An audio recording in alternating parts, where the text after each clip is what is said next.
Dopo più di 2 mesi dalle elezioni politiche che hanno messo Macron nell'angolo, il presidente della Repubblica francese cerca di uscire dall'impasse creata da lui stesso attraverso la nomina di Michel Barnier, uno statista con un curriculum di chiaro corso, ma che comunque risulta per lo più sconosciuto ai francesi che non sono addetti ai lavori e che ha come solo obiettivo quello di spaccare ulteriormente qualsiasi ipotetica maggioranza parlamentare alternativa a quella suggerita dal presidente. Un ultimo colpo di poker che rischia però di voltarsi ancora una volta contro il presidente della Repubblica francese, in piena fase calante della sua carriera politica e che cerca forse un ruolo europeo all'indomani dello scadere del suo mandato. In questo momento storico la destra di Le Pen si dice abbastanza aperta a dare anche un appoggio esterno, mentre la sinistra di Mélenchon si sente in qualche modo derubata del risultato elettorale favorito dagli stessi macronisti. Ma che cosa pensano i francesi di questo statista che certo sì ha un curriculum di peso ma che risulta abbastanza sconosciuto ai più? Lo abbiamo chiesto direttamente a Parigi per cercare di renderci conto e di farci un'idea di quello che è il sentore dei francesi nei confronti di Barnier. Le choix de Michel Barnier n'est pas une surprise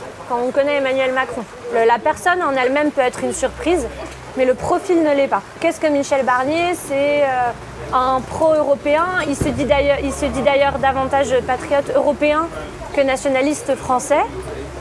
C'est quand même un problème parce qu'il est Premier ministre français et non pas Premier ministre européen.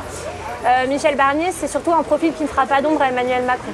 C'est un profil lisse, une carrière classique dans le service public, qui correspond exactement à la technocratie macronienne. Il a un très beau palmarès, c'est vrai, c'est un monsieur qui a fait une vraie carrière, un homme intéressant, intelligent. Il répond aussi à la sensibilité vaguement de droite qu'on discerne depuis quelques années en France. Parce que même si les Français semblent voter plus à droite, il n'empêche que les élections législatives ont donné raison encore une fois au discours propagandiste de gauche. Donc Michel Barnier, c'était un bon compromis. Il a été effectivement candidat LR. Mais on était quand même sur une droite très très modérée, certainement pas un des soutiens de Éric Ciotti. Il avait un programme pour les LR à l'origine qui n'était pas inintéressant, resserrer la question migratoire, gérer davantage nos flux migratoires, entre autres. Il voulait se rattaquer à l'éducation, j'ai envie de dire des paroles et toujours des paroles. Voyons ce qu'il va faire en tant que Premier ministre, il aura les poings liés. À titre personnel, je pense que dans ces cas-là, il valait encore mieux garder Attal, qui a au moins l'humilité d'être un homme de 35 ans qui ne se dit pas de droite, même s'il pourrait mener une politique que certains considèrent de droite, moi pas, et qui a encore une carrière à mener. Michel Barnier, c'est aussi symptomatique de la politique française. Ces hommes d'un âge déjà avancé qui certes ont un très beau palmarès, mais qui ne savent pas céder la place et décrocher, et qui font qu'on se retrouve avec des responsables politiques en France qui sont trop âgés aujourd'hui pour parler à la jeunesse. Et donc quand la jeunesse s'exprime, elle cherche des visages jeunes, c'est aussi la force des partis qu'on dit extrêmes, que ce soit le nationalisme incarné par Jordan Bardella ou le patriotisme si on préfère, ou au contraire le mondialisme universaliste déconstruit de l'extrême gauche mélenchoniste, où finalement les personnes les plus médiatisées dans l'entourage de Jean-Luc Mélenchon, à part Jean-Luc Mélenchon lui-même qui représente beaucoup d'audience, sont des gens assez jeunes, des figures qui ont l'air jeunes et engagées dans la cité.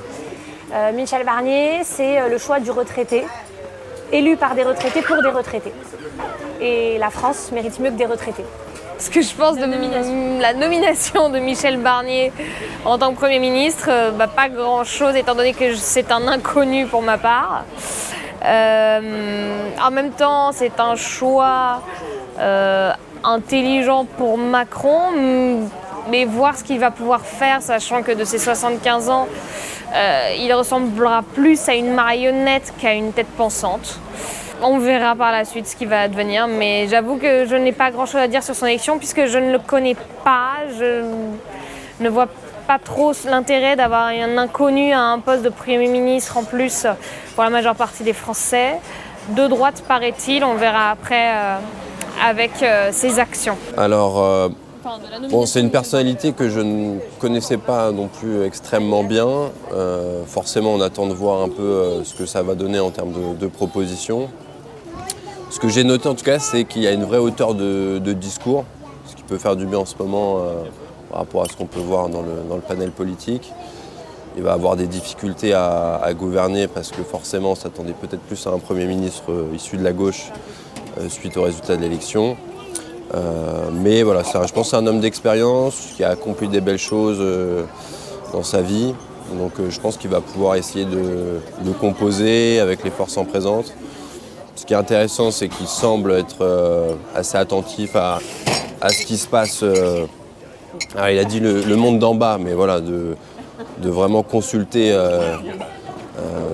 on va dire l'ensemble des citoyens, etc. Et donc je pense que c'est important aujourd'hui d'avoir en tête tout ça. Donc après on va voir s'il s'en sort.